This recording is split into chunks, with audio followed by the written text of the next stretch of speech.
Let's just run through this entire model, creating all the main controllers, and then later on we'll constrain them to the skeleton.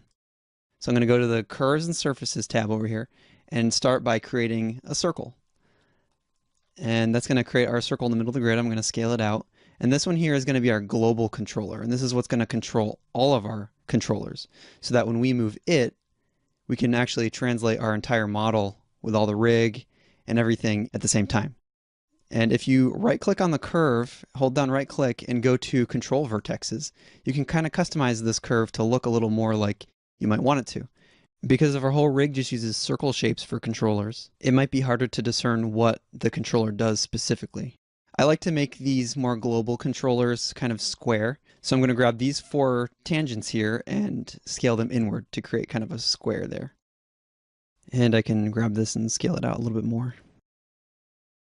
Now I'm just going to go over here and name this global con. I'm going to use the suffix of con for controller. Next, I guess we're going to go from the ground up here. So I'm going to create another circle, scale it out a little bit, and we'll use this for the foot controllers. And you can make them look like a foot if you want to. Whatever allows your animator to understand the function of the controller is normally the best route to go with these controller shapes. Let's scale this guy in a little bit. Doesn't need to be too big. It's just the foot controller. And then I want to make one for the other side, so I'm just going to duplicate it. And I'm going to move its pivot point into the center of the grid. So I'm going to select the snap to grid option and hold down D and drag this to the center here. Then I want to freeze its transform. So I'm going to modify and freeze transformations. That way when I start scaling it, it scales a 1-to-1. Then I can go right into the channel box and change the scale on the X to -1. And it'll hop right over. Just like we translated our joints, only we're actually scaling it. So now this is kind of flipped here. To get the kind of control that we need out of this controller, we're actually going to have to modify its pivot point. So in the case of this foot controller, we don't want the pivot to be there. We actually want it to be pivoting from the heel here. So we're going to take this and I'm going to turn off the snap to grid option here. We're going to hold down V and D at the same time until that snaps into that heel. And we'll take a look at it, make sure it's in there so it looks good. And then we want to do the same for this one here. Make sure that's snapped into the heel. Now whenever you go to rotate this, once it's all bound to the skeleton, he'll be able to tap his foot, you'll be able to lift it up, and it'll kind of seem a little more natural. Now moving up from there, we're going to go straight up to the hip here. And we want a controller to control his hip movement or his pelvis movement. So I'm going to create another circle. And I'm going to enlarge it so that when I bring it up, I can still see it in his body. And then I'm going to kind of shape it. I kind of like making like a saddle shape here.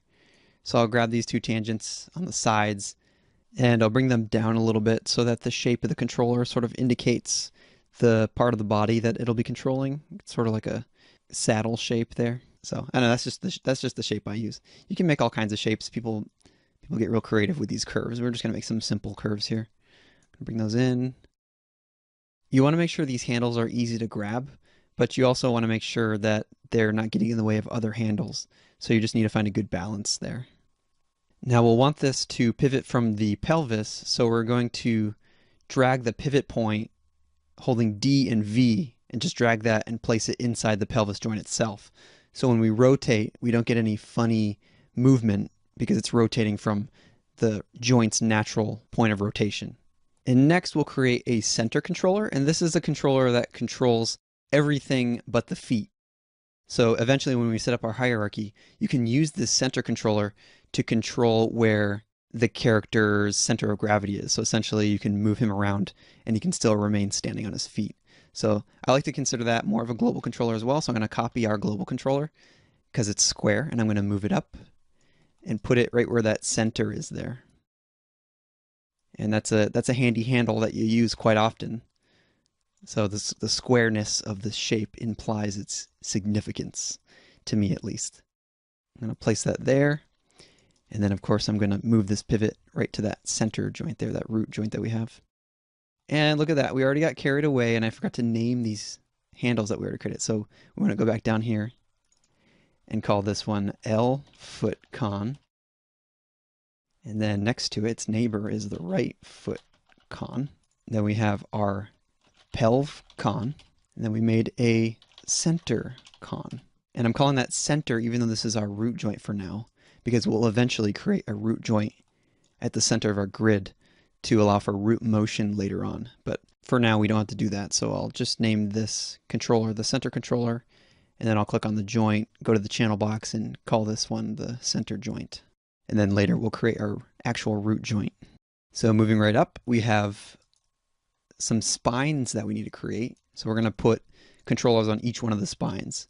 And I like to use circles here as well, but I'll squish them down a little bit into an oval shape so they're not poking all the way through the belly. I just like these spine controllers to be in the back here.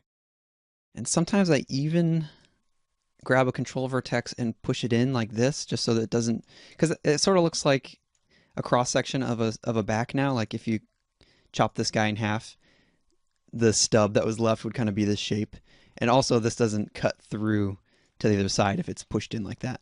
Not that it would anyway, but it's just, I don't know, it kind of feels more comfortable to slip into there like that. So I'm going to size this down. We don't want it getting in the way of other controllers or anything.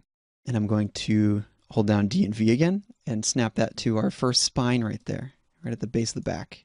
Now we have two other spines to do, so I'm just going to duplicate this with Shift D. I'm going to hold V, and I'm just going to bring it right up to where that next spine is. And then you can rotate that if you want. And it rotates from the pivot point, so that looks a little more form-fitting that way. I'll duplicate this one more time for the last spine, and I'll hold down V to snap that to our final spine. And if you find it hard to grab the spine there, sometimes the point snap will snap to the model itself. It'll snap to those vertices. So the more you zoom in, the more accurate it'll become. You can just zoom right in there until you pinpoint that joint. So now let's go back and name those. This will be our spine 1 joint. We'll have our spine 2 joint. And of course, our spine 3 joint. And there you have it. Now, I'm going to move up to this chest joint here. It's not actually a spine that we want to bend too much, but we like to give the animator the option to if they need an extra bend, even though it's not really that realistic to be bending from there. We'll put a controller there anyway. So I'll duplicate one of our spine controllers, bring it up to the chest there, and then they have all the freedom in the world to control that if they would like. And then I'm going to hold D and V, move that pivot back into the joint. And now we can create controllers for our clavicles. And I want to put that in the back actually, even though our clavicles are in the front, because he's got his beard in the way, and actually on this other side, his shoulder pad is going to be in the way.